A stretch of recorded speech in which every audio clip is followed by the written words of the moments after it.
Class 11 के chapter 2 atomic structure का अब हम लोग न्यूमेरिकल से स्टार्ट करने जा रहे हैं।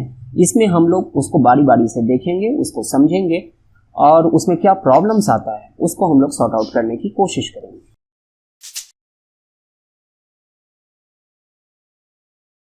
नमस्कार, मैं हूं संजय कुमार और आप देख रहे हैं Chemistry Arena, Centre for excellence.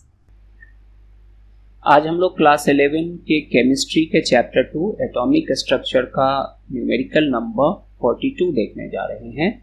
ये न्यूमेरिकल है, an element with mass number 81 contains 31% more neutrons as compared to protons।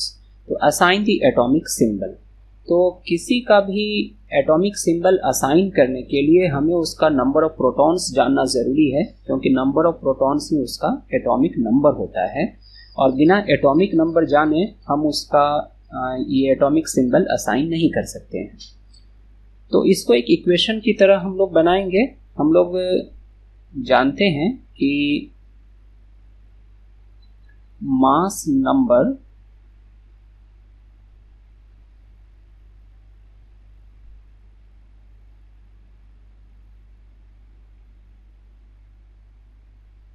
Equals number of neutrons plus number of protons होता है।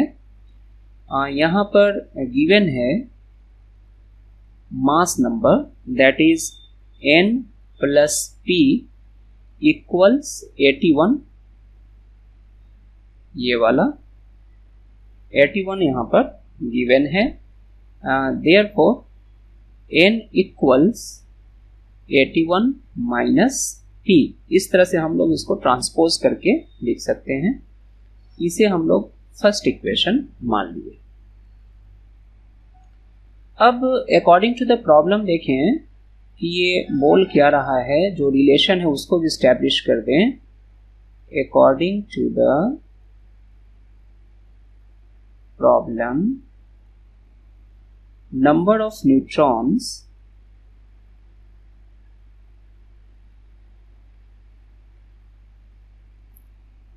इक्वल्स बोल रहा है contains 31.7% more neutrons as compare to protons. मतलब proton से इतना परसेंट ज्यादा है न्यूट्रॉन।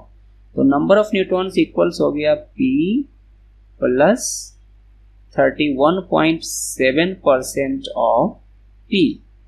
मतलब number of protons plus 31.7% of proton, क्योंकि न्यूट्रॉन इतना इससे ज्यादा है। इसको हम लोग सिंप्लीफाई कर लें तो p प्लस 31.7 बाई 100 p हो जाएगा। इस दोनों को ऐड कर लें तो ये LCM 100 हो गया। 100p plus 31.7 p equals 131.7 p by 100। तो इसको ऐड कर लेंगे तो इतना आएगा और इसको हम लोग सेकेंड इक्वेशन मान लेते हैं। ये एक इक्वेशन हो गया और ये सेकेंड इक्वेशन हो गया।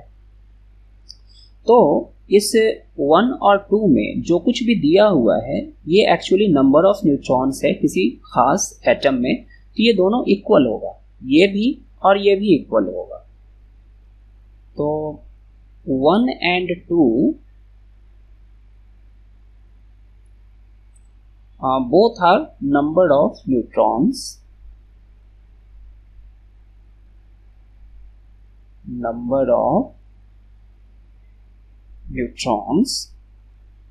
therefore 131.7 p by 100 मतलब ये वाला इक्वल होगा 81 माइनस p।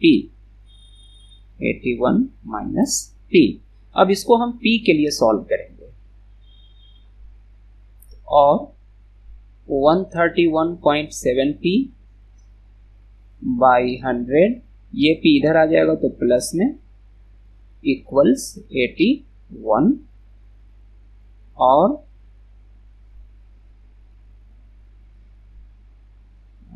इस दोनों को ऐड कर देंगे तो 100 131.7 p plus 100 into p 100 p equals 81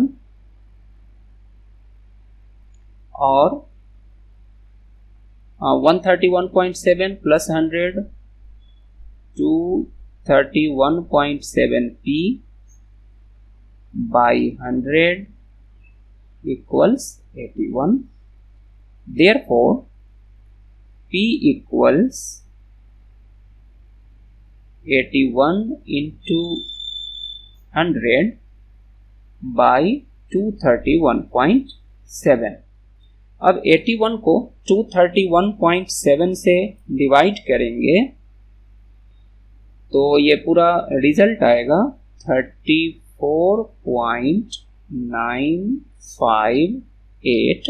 तो प्रोटॉन का नंबर इस तरह से फ्रैक्शन में नहीं हो सकता है, तो इसको हम राउंड ऑफ कर लेंगे नियरेस्ट होल नंबर में, तो ये होगा 35।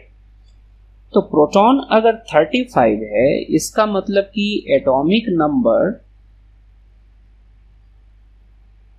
Of the atom is 35। तो ये 35 जो एटॉमिक नंबर है वो किस एटम का होगा, तो ये हमें याद रहना चाहिए, ये ब्रोमीन का होता है। तो ब्रोमीन का एटॉमिक नंबर 35 और मास नंबर गिवन था 81, तो ये हो गया इसका सिंबल और ये हमारा आंसर है।